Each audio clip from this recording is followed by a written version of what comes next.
এটা তৈরি করতে প্রায় আমার কাছে যা ডাটা আছে প্রায় 50 বেডের প্রায় 9 কোটি টাকা এর জন্য খরচা হয়েছে।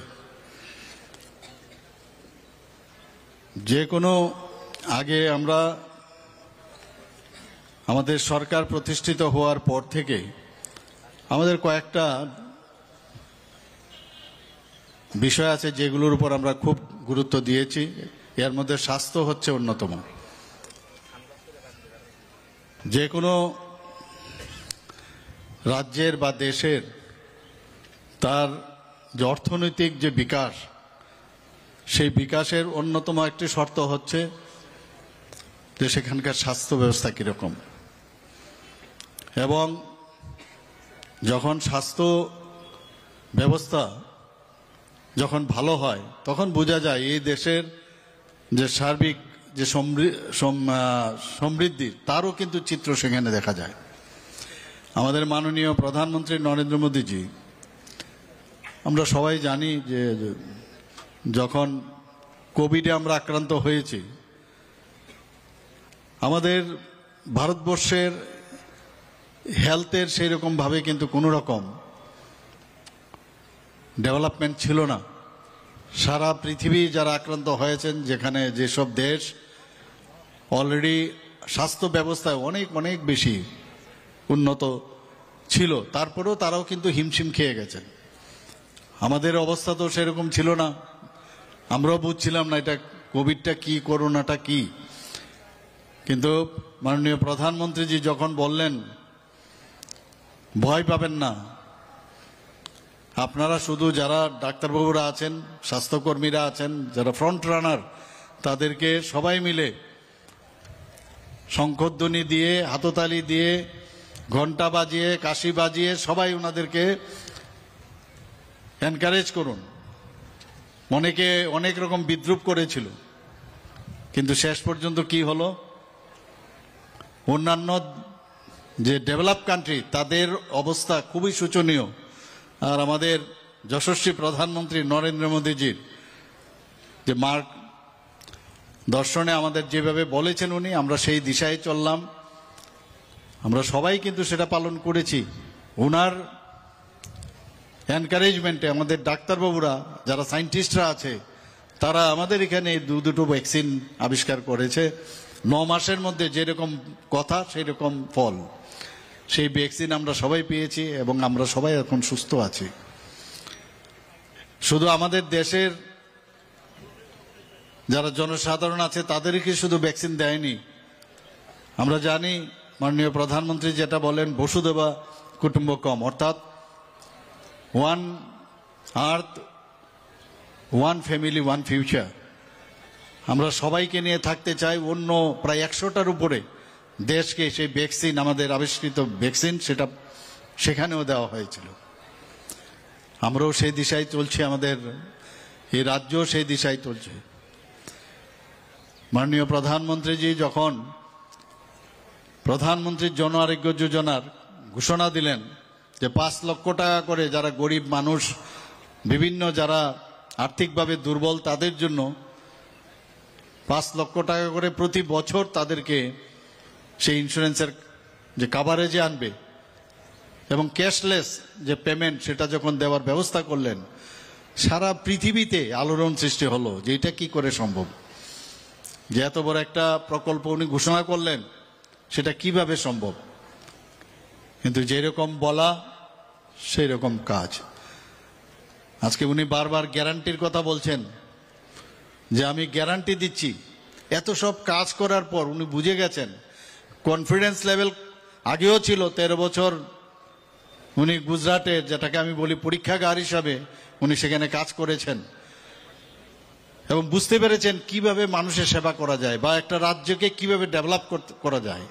2014তে যখন দেশ শাসন করার ভার ওনার কাঁধে ন্যস্ত হলো, উনি জানতেন কনফিডেন্সের ভিত্তিতে যে না, দেশকেও কিভাবে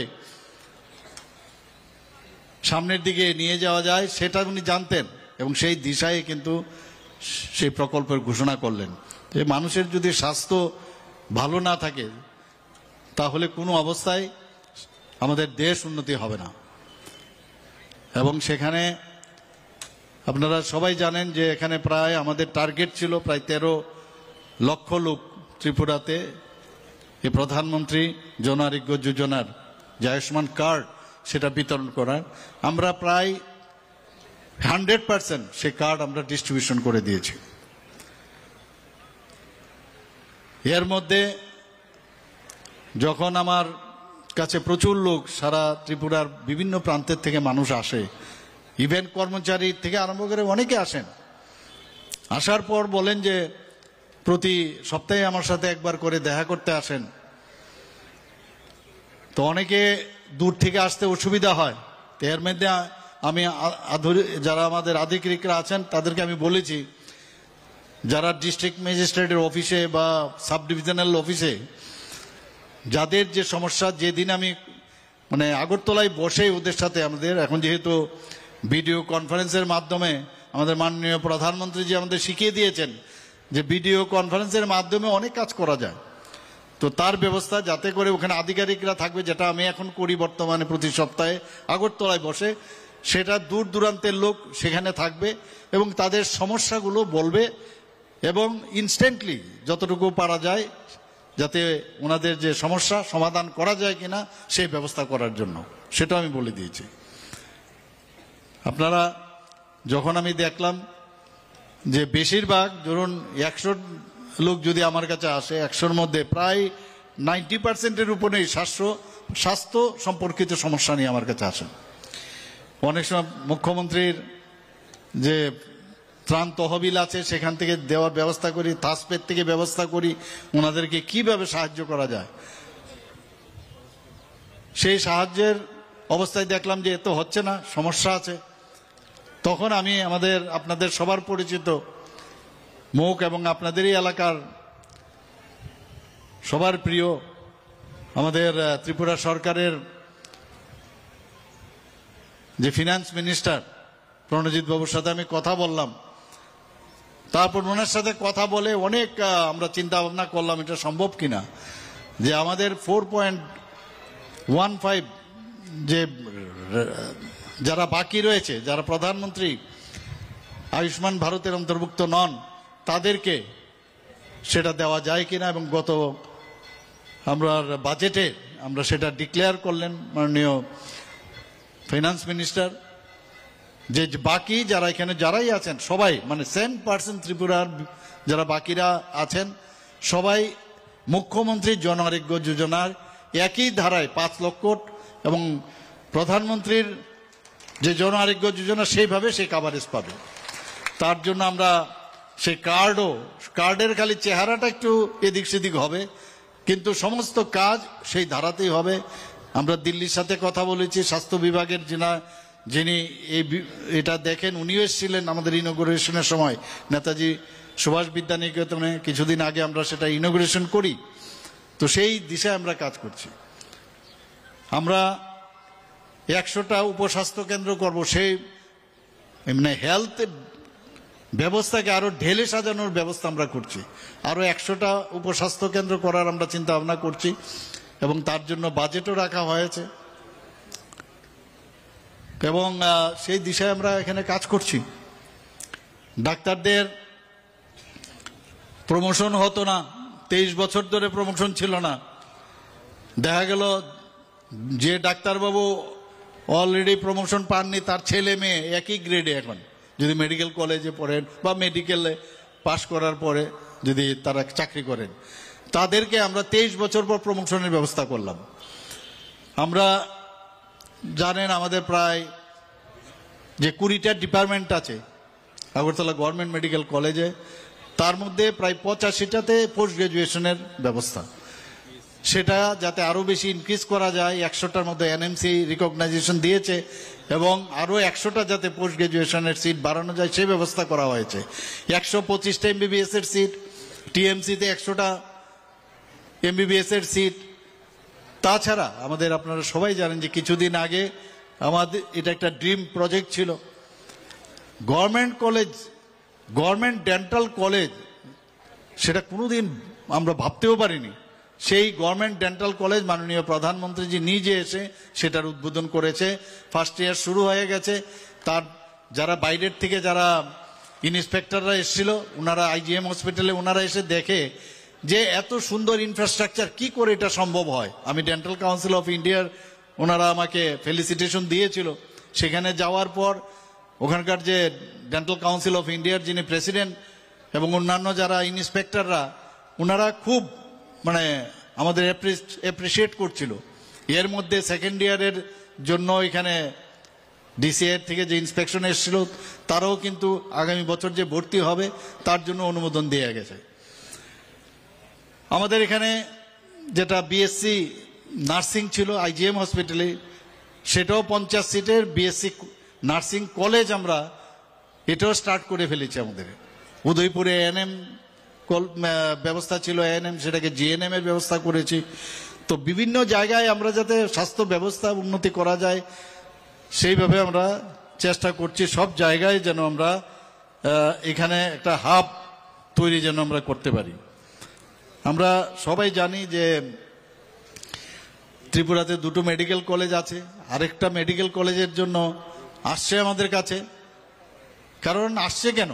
কারণ ত্রিপুরাতে এখন শান্তি বিরাজ করছে। এতদিন আমরা দেখতাম এখানে অশান্তির পরিবেশ ছিল। আপনাদের এলাকাও বাদ যায়নি। কথায় কথায় ইলেকশনের পরে বা ইলেকশনের আগে মারকাট অবস্থা, এখানে অগ্নিসংযোগ, ধর্ষণ, এখানকার যারা অন্য পার্টির বা বিরোধী দলের ওদেরকে তাড়িয়ে দেওয়া, খুন, সন্ত্রাস, এগুলো আমরা দেখেছি। 2023-এ বারবার আমার সরকার এবং আমরা সবাই মিলে ডিসিশন নিয়েছি এই ধরনের যে রাজনীতি বা এই ধরনের যে অহিংসার যে রাজনীতি, তার থেকে আমাদের বেরিয়ে আসতে হবে। মানুষ এগুলো পছন্দ করে না। 2023-এ কোনো জায়গায় কোনো রকম হিংসার রাজনীতি ছিল না এবং সেটা কিন্তু আবার পরিলক্ষিত হয়। দুটো যে আমাদের বাই ইলেকশন হলো ধনপুর এবং বক্সনগরে, সেখানেও কিন্তু আমরা সবাই জানি বক্সনগরের অবস্থা। ধনপুরে সবসময় সেখানেও একটা অস্থির পরিবেশ থাকতো, সেটা কিন্তু এইবারও আমরা দেখিনি। তো এই যে অবস্থা, সার্বিক অবস্থা, যেখানে আইন শৃঙ্খলার ল অ্যান্ড অর্ডারের সিচুয়েশন আছে, আমরা 28টা রাজ্যের মধ্যে নিচের দিক থেকে এখন 5th পজিশনে আমাদের। অর্থাৎ শান্তি যখন থাকবে, আমি উদয়পুরে যদি আসি, এখন মাতাবাড়িতে যদি আসি, তেপানিয়া হসপিটালের আশেপাশে যদি আমার আসতে হয়, আর সেখানে যদি দেখি যে এখানে বোমাবাজি হচ্ছে, এখানে গেলে পেশেন্টের হয়রানি হয় বা কেউ আসলে অসুবিধা হয়, ইভেন কোনো পাড়াতেও যদি আপনি যান, ওই পাড়াতে যদি দেখা যায় অস্থির পরিবেশ, সেখানে কিন্তু মানুষ জায়গাও কিনে না, যায়ও না, ওখানে যাওয়ার ইচ্ছে বোধ হয় না। তো আমরা চাই শান্তি বিরাজ হোক, জাতি জনজাতিকে নিয়ে আমরা একসাথে আমরা চলি। তার মধ্যে ভালো কাজ আপনি যে করছেন তার আসল আরেকটা বিষয়, আপনি ভালো কাজ করছেন সেটা কি করে বোঝা যায়? যখন দেখবেন কেউ একটা অশান্তি সৃষ্টি করার চেষ্টা করে, অর্থাৎ আপনি ঠিকভাবে চলছেন, এর জন্য যাতে আপনি ঠিকভাবে না চলতে পারেন তার জন্য অশান্তি সৃষ্টি করা। জনসাধারণ এখন সবাই বুঝে যে এইভাবে চলবে না। এবং আমি নিশ্চিত যে আগামী দিন মাননীয় প্রধানমন্ত্রীজি যে একটা রাজনীতির যে পরিভাষা, তার সংজ্ঞা, সেটাই পাল্টে দিয়েছে। আমরাও সেই দিশায় আমরা চলছি যে সমস্ত এক ত্রিপুরা শ্রেষ্ঠ ত্রিপুরার দিকে আমরা যাচ্ছি।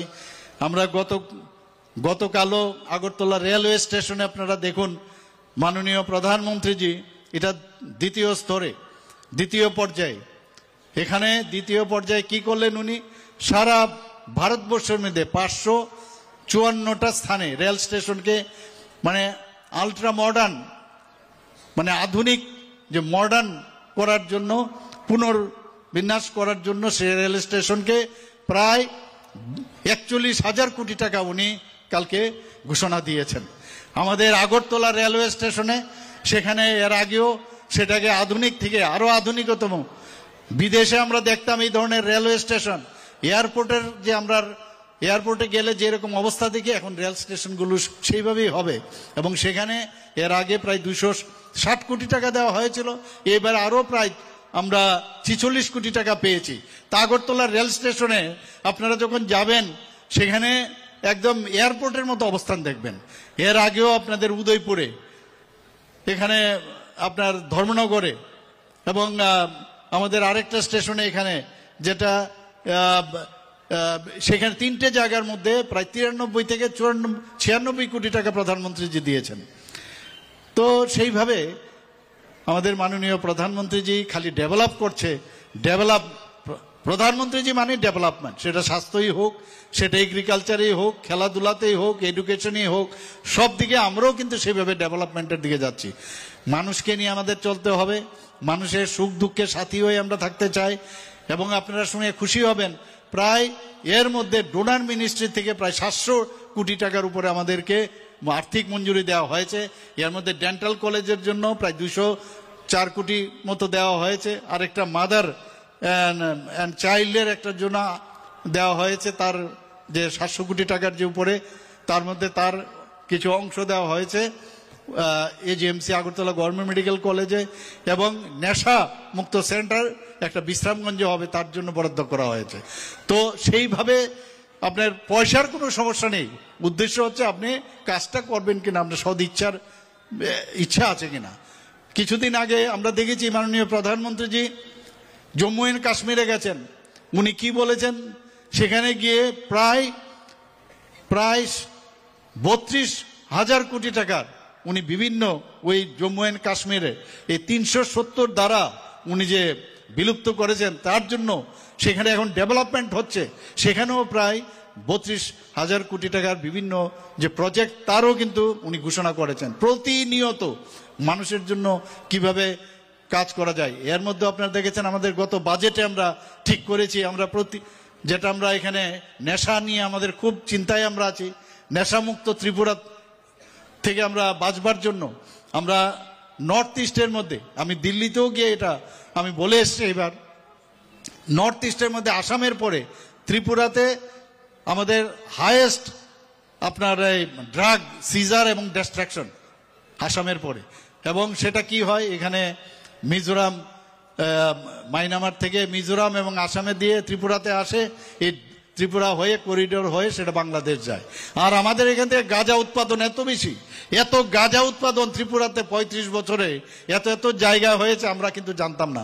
কিন্তু যে হারে এখনো দেখছেন যে এই যে একটা মানে এই কৃষি যে একটা ব্যবস্থা ছিল এখানে, একটা প্যারালাল একটা অর্থনীতি এখানে চলছিল, সেইখান থেকে এখন সিজার যখন হচ্ছে বুঝতে পারছি। অনেকে জিজ্ঞেস করে যে এত সিজার হচ্ছে যায় কোথায়, আমরা বললাম যে ডিস্ট্রাকশন হচ্ছে, সাজা হচ্ছে, তো একদিনে শেষ হবে না। কিন্তু দুঃখের বিষয় হচ্ছে যে ড্রাগসগুলো বাইরের থেকে আসে, আমাদের ছেলেমেয়েরা, স্কুলের ছেলেমেয়েরা পর্যন্ত এখন এর মধ্যে তারও ভিকটিম। এবং আপনারা নিশ্চয়ই দেখেছেন যে এইডসেও আক্রান্ত হয়েছে প্রায় 1000 থেকে 1100-র মতো আমাদের যে ছেলেমেয়েরা এখন আক্রান্ত। তো এটা একটা বিভীষিকার বিষয়। আমাদের সবাই মিলে যদি আমরা এটার দিকে অ্যাটেনশন না দেই, আমাদের গার্জিয়ান যারা আছে, আমাদের একটা, আমার ছেলে কোথায় যায়, আমার মেয়ে কোথায় যায়, আমাদের কোথায় কে কি অবস্থার মধ্যে থাকে, তার নজরদারিও দরকার। এবং এর জন্য ডি অ্যাডিকশন সেন্টার আমরা গত যে বাজেটে, সেখানে 8টা ডিস্ট্রিক্টে ডি অ্যাডিকশন সেন্টার হবে। সো ডি অ্যাডিকশন সেন্টারও হবে। এবং বিভিন্নভাবে আর্থিকভাবে আমরা চেষ্টা করছি যে স্বাস্থ্য ব্যবস্থাকে আরও যেন ভালো হয়। এর মধ্যে আপনারা দেখেছেন যে এখানে আপনাদের এই জেলাতেই, এই হসপিটালে আমরা ট্রমা সেন্টার খুলেছি, শান্তির বাজারে ট্রমা সেন্টার খুলেছি, আমাদের আমবাসার মধ্যে ট্রমা সেন্টার খুলেছি, ধর্মনগরও ট্রমা সেন্টার খুলেছি, আমবাসাতে কার্ডিয়াক কেয়ার ইউনিট একটা খুলেছি। তো মানুষ কোথায় কোথায় আগরতলায় যেতে যেতে রাস্তার মধ্যেই তো মানে যখন রোড ট্রাফিক অ্যাক্সিডেন্ট হয় বা অন্যান্য যদি উপর থেকে পড়ে যায়, তাহলে তার যে ইমিডিয়েট অ্যাটেনশন, একটা যান মানুষের বেঁচে যায়, সেটা এই ট্রমা সেন্টারও একটা মানে মিরর, যে ওই এরিয়ার ওই ডিস্ট্রিক্টের তার স্বাস্থ্য ব্যবস্থা কীরকম। আমি আশা করি যে সমস্ত ডিস্ট্রিক্টগুলোকে আমরা স্ট্রেংথেনিং করার আমরা যে প্রয়াস আমরা করছি সেটা নিশ্চয়ই হবে, তাতে করে সমস্ত সাব ডিভিশনগুলোও স্ট্রেংথেনিং হবে। তো আস্তে আস্তে করে আমরা চাই যে যদি এইমসের যে ব্যবস্থাপনা আছে সেটা আমাদের ত্রিপুরাতে হয়। এইমসের জন্য আমরা দাবি রেখেছি, আমি এটাও দাবি রেখেছি যদি এইমস সম্ভব না হয়, রিমস বা নিগ্রিমের মতো যেখানে এখানে হসপিটাল করা যায়, তার জন্য আমি মাননীয় স্বাস্থ্যমন্ত্রী এবং মাননীয় প্রধানমন্ত্রীজির সাথে আমি কথা বলেছি। এখন আমাদের বসে মানে আপনি যদি আজকে বললাম কালকেই হয়ে যাবে, সেটা সম্ভব নয়, কিন্তু হবে। কারণ আমরা জানি প্রধানমন্ত্রীজি বারবার বলছেন मैं গ্যারান্টি দে रहा हूं, और গ্যারান্টির যাতে সেটা 100% হয়, গ্যারান্টিরও গ্যারান্টি দেয় উনি। তো আমি আশা করি যে এইরকম একজন গার্জিয়ানের অধীনে আমরা কাজ করছি এবং আমরা সবাই একটা পরিবারের মতো সেই দিশায় আমরা কাজ করছি। আমি আশা করি সবাই মিলে যে হসপিটালটা হচ্ছে সেটাকে মন্দিরের মতো আপনারা রাখবেন, পরিষ্কার পরিচ্ছন্ন জায়গায় যাতে থাকে। যারা স্বাস্থ্যকর্মীরা আছেন, যারা সিস্টাররা আছেন, যারা অন্যান্য আশাকর্মীরা আছেন, বা যে ফেসিলিটেটর আছেন, যারাই আছেন এখানে, সাফাই কর্মী থেকে সবাই এই ওনারা কাজ করেন, ওনাদেরকেও আপনারা যারা এই যাত্রা এলাকার যারা আছেন সবাই ওনাদেরকে সাহায্য করবেন। সবাইকে নমস্কার, জয় হিন্দ। অসংখ্য অসংখ্য ধন্যবাদ মূল্যবান বক্তব্য রাখার জন্য আমাদের আজকের অনুষ্ঠানের মাননীয় উদ্বোধক তথা রাজ্যের মাননীয় মুখ্যমন্ত্রী প্রফেসর ডক্টর মানিক সাহা মহোদয়।